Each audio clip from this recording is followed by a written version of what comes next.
तो दोस्तों फाइनली मैंने देखी अमिताभ बच्चन, कमल हसन, प्रभास और दीपिका पादुकोण स्टारर फिल्म कल की 2898 एडी, जिसको लेकर पिछले कई महीनों से बहुत ज़्यादा हाइप बनी हुई थी। और अगर मैं अपनी बात बताऊं तो मैं भी इसको लेकर पर्सनली बहुत ज़्यादा एक्साइटेड था। लेकिन क्या यह फिल्म उसको डिलीवर करने में कामयाब हो पाती है? क्या ये अपने 600 करोड़ रुपए के बजट को जस्टिफाई करती है? और क्या ये 3 घंटे की लंबाई को जस्टिफाई करती है? और ये फिल्म क्या आपको अपने परिवार के साथ में 300-400 रुपए खर्च करके सिनेमा घर में देखने के लिए जाना चाहिए या नहीं? पूरा रिव्यू देखने के बाद आप ये बात खुद डिसाइड कीजिए। तो कल की देखते टाइम पर एक बात तो मुझे पूरी तरह से समझ में आ गई है कि 3 घंटे की लंबाई तक ऑडियंस का ध्यान अपनी कहानी में बांध कर रखना सबके बस की बात तो बिल्कुल भी नहीं है। कल की जो लंबाई है वो 3 घंटे की ही है।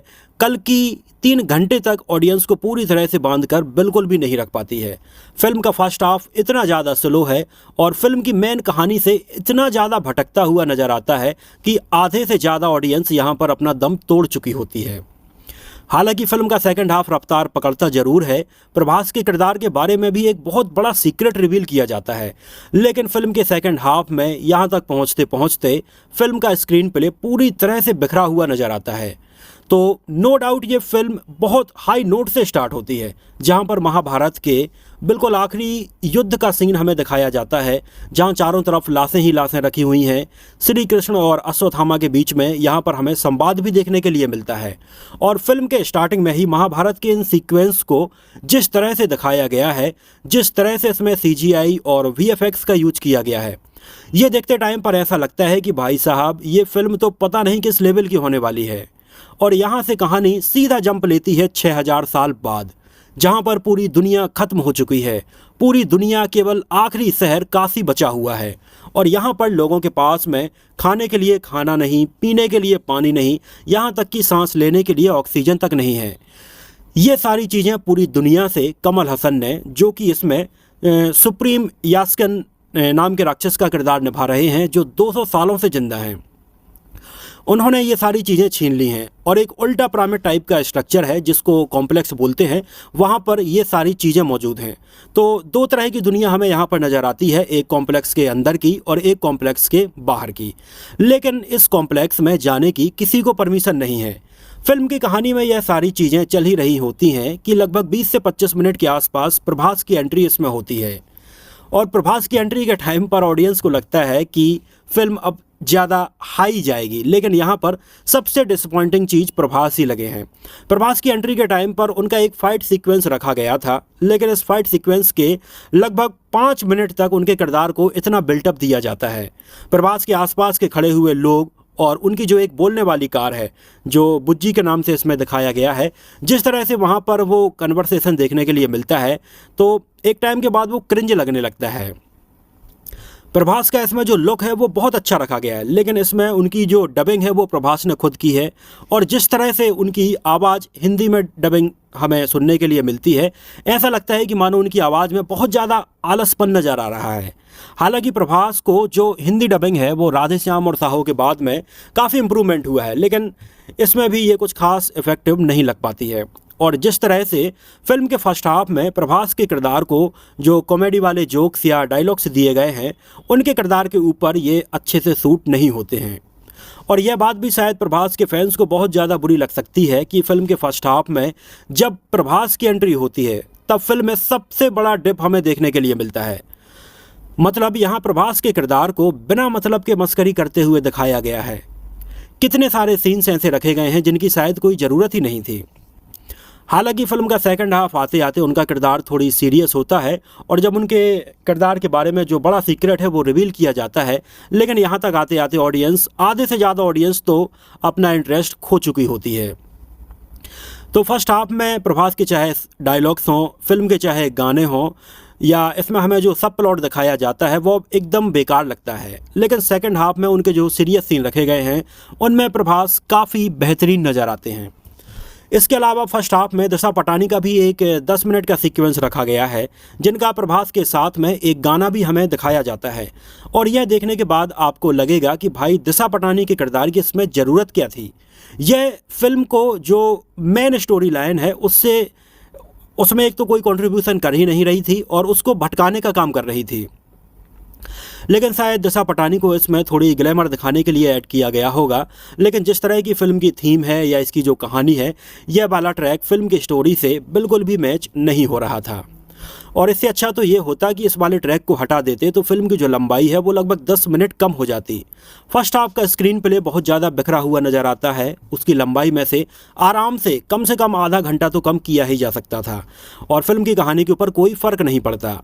फिल्म के बीच बीच में जो महाभारत वाले फ्लैशबैक सीक्वेंस देखने के लिए मिलते हैं या पूरी फिल्म में अमिताभ बच्चन के जितने भी सीन देखने के लिए मिलते हैं, वह इसमें जान फूंकने का काम करते हैं।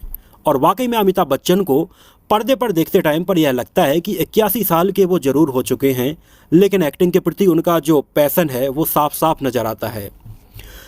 यहाँ तक कि बहुत सारे सीन्स में तो अमिताभ बच्चन प्रभास के ऊपर भी भारी पड़ते हुए नजर आते हैं। 2 से 3 जगह अमिताभ बच्चन और प्रभास के बीच में हमें फाइट सीक्वेंस देखने के लिए मिलते हैं और ये भी देखने में काफ़ी अच्छा लगता है। और नाग अश्विन साहब ने जिस तरह से इसको सोचा है, जिस तरह से इसकी कहानी को उन्होंने डिज़ाइन किया है और जिस तरह से इसको पर्दे पर बखूबी उतारा है, वह वाकई में काबिल तारीफ़ है और नाग अश्विन साहब को इसके लिए दिल से सैल्यूट बनता है। इसके CGI VFX के ऊपर बहुत अच्छे से काम किया गया है। यह आदि पुरुष के जैसे बिल्कुल भी नहीं है। खासकर से इसके बीच बीच में जो महाभारत वाले शॉट हैं वो देखते टाइम पर तो वाकई में एकदम गूज़बम्प आ जाते हैं और ऐसा लगता है कि यार इसके ऊपर भी एक फ़िल्म जल्दी बननी ही चाहिए और अच्छा हो कि अगर इसका डायरेक्शन भी नाग अश्विन साहब ही करें। मतलब ये बहुत ज़्यादा ग्रैंड नज़र आते हैं। और जो फिल्म का बजट 600 करोड़ रुपए रखा गया है, ये अपने बजट को बिल्कुल पूरी तरह से जस्टिफाई करती हुई नज़र आती है और अमिताभ बच्चन तो बिल्कुल पूरी फिल्म में छाए रहते हैं। बात करें अगर कमल हसन की, तो वो इसमें हमें बतौर विलेन नज़र आते हैं। हालांकि कमल हसन का जो बॉडी ट्रांसफॉर्मेशन है वह कुछ ऐसा है कि कमल हसन का जो एक्चुअल चेहरा है वो इसमें नज़र नहीं आता है, लेकिन उनके बहुत सारे जो डायलॉग्स हैं, दमदार डायलॉग हैं, वो हमें सुनने के लिए मिलते हैं और बतौर विलेन कमल हसन साहब ने इसमें 4 चांद लगाने का काम किया है। उनके किरदार के बारे में ऐसा लगता है कि और ज़्यादा हमें जानने के लिए मिले, लेकिन जानने के लिए मिलता नहीं है। फिल्म में इंटरेस्ट बन ही रहा होता है कि कट होकर ये सीधे प्रभास के मस्करी वाले सीक्वेंस पर आ जाती है और वाकई में यह बात शायद प्रभास के फैंस को बहुत ज़्यादा बुरी लगेगी या वह मुझे इसके लिए गाली भी बकेंगे कमेंट सेक्शन में। लेकिन फिल्म के फर्स्ट हाफ में जितनी जगह भी फिल्म थोड़ी स्लो होती हुई नज़र आती है वो ज़्यादातर प्रभास के सीक्वेंस ही थे, जहां पर प्रभास से थोड़ी बहुत कॉमेडी करवाने की कोशिश की गई है, लेकिन इसमें वो पूरी तरह से फैल हुए हैं। दीपिका पादुकोण की अगर बात करें तो वो इसमें हमें मां बनी हुई नज़र आती हैं और जिस तरह से इसके स्टार्टिंग में उनका किरदार एक कंफ्यूजिंग स्टेट में होता है और बाद में धीरे धीरे उसको समझ में नहीं आ रहा होता है कि ये सब चीज़ें क्या हो रही हैं, तो इसको उन्होंने काफ़ी अच्छे से दिखाने की कोशिश की है।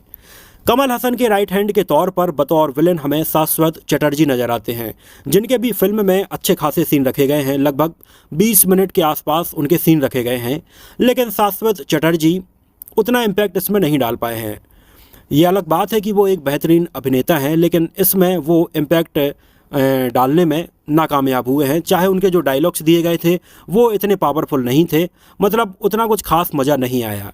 फिल्म का म्यूज़िक की अगर बात करें तो फिल्म का म्यूज़िक भी कुछ दमदार नहीं है। प्रभास की एंट्री के टाइम पर जो म्यूज़िक सुनने के लिए मिलता है वो अच्छा है, लेकिन इसके अलावा बाकी जगह पर म्यूज़िक कुछ खास नहीं है।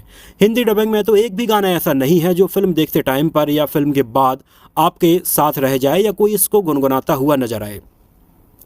इतनी बड़ी ग्रैंड फिल्म में हिंदी डबिंग में कम से कम एक गाना तो ऐसा होना ही चाहिए था जिसको लोग याद रखते। फिल्म का एक सीन था जहां पर प्रभास अपनी बुज्जी को रिपेयर कर रहे होते हैं, तो वहां कार का एक पार्ट उठाते हैं और साइड में उनके जो हमें बाइसेप्स हैं वो देखने के लिए मिलते हैं। तो ऐसा लगता है कि जो कार का पार्ट है वो बहुत ज़्यादा हैवी है, लेकिन जब वही कार का पार्ट वो दूसरे आदमी को देते हैं तो वो बड़े लाइटली उसको उठा लेता है। मतलब हर एक सीन में प्रभास को जितना ज़्यादा बिल्डअप दिया जा सकता था वो दिया गया है। प्रभास के जो भी डाई हार्ड फैंस हैं ये शायद उनको देखने में बहुत अच्छा भी लगे, लेकिन ये कहानी में बड़ा अजीब लग रहा था देखते टाइम पर। मुझे तो पर्सनली मज़ा नहीं आया। लेकिन इसके अलावा अगर हम बात करें अमिताभ बच्चन के एक सीन की, तो अमिताभ बच्चन जब दीपिका पादुकोण को फिल्म में एक जगह दिखाई जाती है संबाला लेकर जाते हैं, तो वहाँ पर एक सीन में अमिताभ बच्चन की जो माथे में मणि होती है वो जलती हुई नज़र नहीं आती है। अब ये शायद फिल्म में गलती थी या उस सीन में जानबूझकर इसको ऐसा रखा गया था, या आप फिल्म देखने के बाद मुझे ज़रूर बताइए कि आखिर इस सीन में ऐसा क्यों हुआ था, लेकिन इसको आप नोटिस ज़रूर करना। तो ओवरऑल ये फिल्म अपने कंसेप्ट में, अपनी स्टोरी लाइन में, महाभारत वाले फ्लैशबैक सीक्वेंस में, सीजीआई में, वीएफएक्स में तो बहुत ज़्यादा इंप्रेस करती है और इसको आपको देखने जाना चाहिए। लेकिन वहीं दूसरी तरफ इसका बहुत ज़्यादा स्लो फर्स्ट हाफ और इसके बहुत ज़्यादा सब प्लॉट इसको स्टोरी लाइन से भटकाने का काम करने लगते हैं, जिसकी वजह से ये ऑडियंस को बीच बीच में बोर करने लगती है। इसके अलावा जिस तरह से इसमें जो सैनिक हैं या जो सोल्जर हैं वो बंदूकें लिए हुए नज़र आते हैं, वो बिल्कुल कार्डबोर्ड की बनी हुई बंदूकें लगती हैं, तो उसको थोड़ी और ठीक किया जा सकता था। महाभारत वाले सीक्वेंस वैसे अच्छे थे, लेकिन अमिताभ बच्चन को जिस तरह से इसमें डी एजिंग करके दिखाया गया है तो उनका चेहरा देखने में थोड़ी अजीब लग रहा था, उनकी बॉडी के ऊपर वो अच्छे से मैच नहीं हो रहा था। लेकिन ये सारे सीक्वेंस इतने ग्रैंड लेवल पर थे कि इसके ऊपर शायद आपका ध्यान जाएगा भी नहीं। इसके अलावा फिल्म के बीच बीच में हमें 6 से 7 कैमियो भी देखने के लिए मिलते हैं, जहां पर हमें बड़े बड़े स्टार और डायरेक्टर तक के कैमियो नज़र आते हैं। तो एक्टर्स को तो ज़्यादातर लोग पहचान लेते हैं, लेकिन 2 डायरेक्टर्स का इसमें कैमियो रखा गया है जिनको बहुत सारे लोग शायद पहचान नहीं पाए होंगे। लेकिन अगर आप फिल्में देखते हैं और फिल्मों में रुचि रखते हैं तो आप इनको ज़रूर पहचान जाएंगे। आपके चेहरे पर इनको देखते टाइम पर एक हंसी भी ज़रूर आ जाएगी। तो दोस्तों, यह तो रहा कल्कि को लेकर मेरा ओपिनियन और मेरा जो पूरा रिव्यू है वो। मैं प्रभास का कोई पर्सनली हेटर नहीं हूँ यार, लेकिन मुझे कल्कि देखते टाइम पर जो भी लगा वो मैंने आपके साथ ऑनेस्टली शेयर करने की कोशिश की है। बाहुबली 2 के बाद प्रभास हमें किसी भी फिल्म में इफेक्टिवली नज़र नहीं आ पाए हैं। हालांकि वो कोशिश खूब करते हैं, लेकिन चीज़ें शायद उस तरह से एग्जीक्यूट नहीं हो पा रही हैं। वैसा ही कल्कि में वो शायद इफेक्टिव लग सकते थे, लेकिन इसके फर्स्ट हाफ में वो बहुत ज़्यादा उनके सीन्स को डायरेक्ट किया गया है, तो वो उतना इफेक्टिव नहीं लग पाए हैं। तो मेरी तरफ से तो कल्कि को 3.5 आउट ऑफ 5 स्टार नागार्जुन साहब के विजन के लिए, जिस तरह से उन्होंने इसमें सीजीआई और वीएफएक्स का यूज करके इस दुनिया को हमें दिखाया है, उसके लिए, अमिताभ बच्चन साहब की परफॉर्मेंस के लिए, कमल हसन साहब के दमदार डायलॉग्स के लिए और फिल्म के बहुत ही इंगेजिंग सेकंड हाफ के लिए। लेकिन इसका 1.5 स्टार कट होता है फिल्म के फर्स्ट हाफ में बिखरे हुए स्क्रीन प्ले के लिए, इसके अन्य बाकी सारे सब प्लॉट्स के लिए, प्रभास की हिंदी डबिंग के लिए और इसके म्यूज़िक के लिए। लेकिन एक बात और मैं कहना चाहता हूं कि हेड्स ऑफ टू फिल्म के मेकर्स, जिन्होंने इतना बड़ा विजन सोचा और उसको पर्दे पर उतारा है, या जिस तरह से उन्होंने हमें इसको दिखाने की कोशिश की है, वो काबिल तारीफ़ है। तो आपको ये फिल्म एक बार तो इसके जो सिनेमैटिक एक्सपीरियंस है उसके लिए ज़रूर देखना चाहिए। बाकी इसके जो नेगेटिव पॉइंट थे वो भी मैंने आपको दिखाया है, तो फाइनली आप डिसाइड कर सकते हैं कि ये फिल्म आपको देखना चाहिए या नहीं। बाकी फिल्म के बारे में आपकी क्या राय है, आपका क्या ओपिनियन है, आपके क्या विचार हैं, हमें कमेंट सेक्शन में ज़रूर बताना। तो इस वीडियो में इतना ही। अगर ये वीडियो आपको पसंद आया हो, मेरी मेहनत आपको पसंद आई हो, तो इसको प्लीज़ लाइक करके मुझे इस बात का जवाब ज़रूर दीजिए। तो मिलते हैं किसी नए वीडियो में कुछ और ऐसे ही इंटरेस्टिंग और रोचक बातों के साथ।